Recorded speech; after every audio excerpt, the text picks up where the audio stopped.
As you first launch After Effects, it's really important to understand how project files are saved and how all the assets that you'll be working with should be organized on your hard drive before you ever bring them into an After Effects project. The first time you launch the application, you'll notice this start screen, and working from the top down, it's divided up into two sections, the Work section and the Learn section. We're going to focus on the Work section and go to the upper left corner here, and Recent is selected. And that gives me a list of the recent projects that I've opened. Now, obviously, if you've never opened an After Effects project before, you probably won't have anything in your list. Now, usually when I get started, I click on the New Project button, but since I already created a project for us to work with, I'm going to choose Open Project. When the Open panel pops up, navigate to your project files.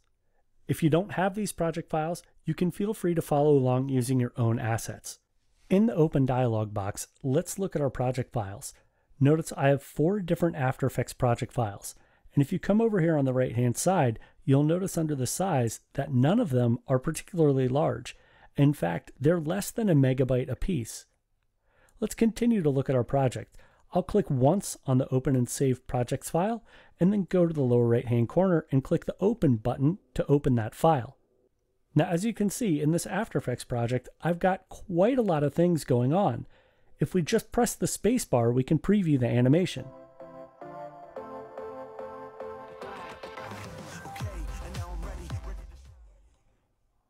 And just press the space bar to stop playback. And as you can see, I've got video files in there, I've got graphics in there. Let's take a closer look and figure out where these files actually are.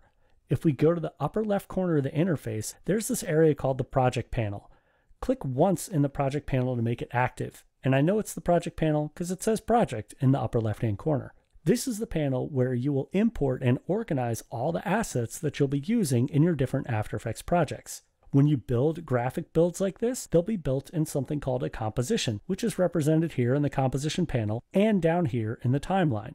A composition is just a stack of layers that create this composite. In the Project panel, if we look, you notice I've already created a bunch of folders and organized several different elements, like I have a music file here. If we go down to the bottom, I have video footage.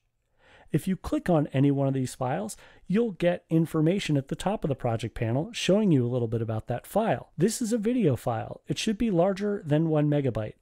So let's do some further investigation by right-clicking on the video file and choose Reveal in Explorer if you're on Windows or Reveal in Finder if you're on the Mac. So if we look at the selected file, you can see it's a compressed video file, an MP4 file, and its size is definitely larger than 1 megabyte. I'm going to navigate back one folder in my browser. I'll click here, and you notice these are my project files. The way I've organized things on my hard drive, I created a folder called Assets, and anything that I thought I was going to import into any of these After Effects projects, I put in the Assets folder. That's because After Effects projects don't embed external files. They reference where those files live on your hard drive. So whenever you're working in After Effects, it's always wise to keep all the elements you'd like to import into your project in one centralized location.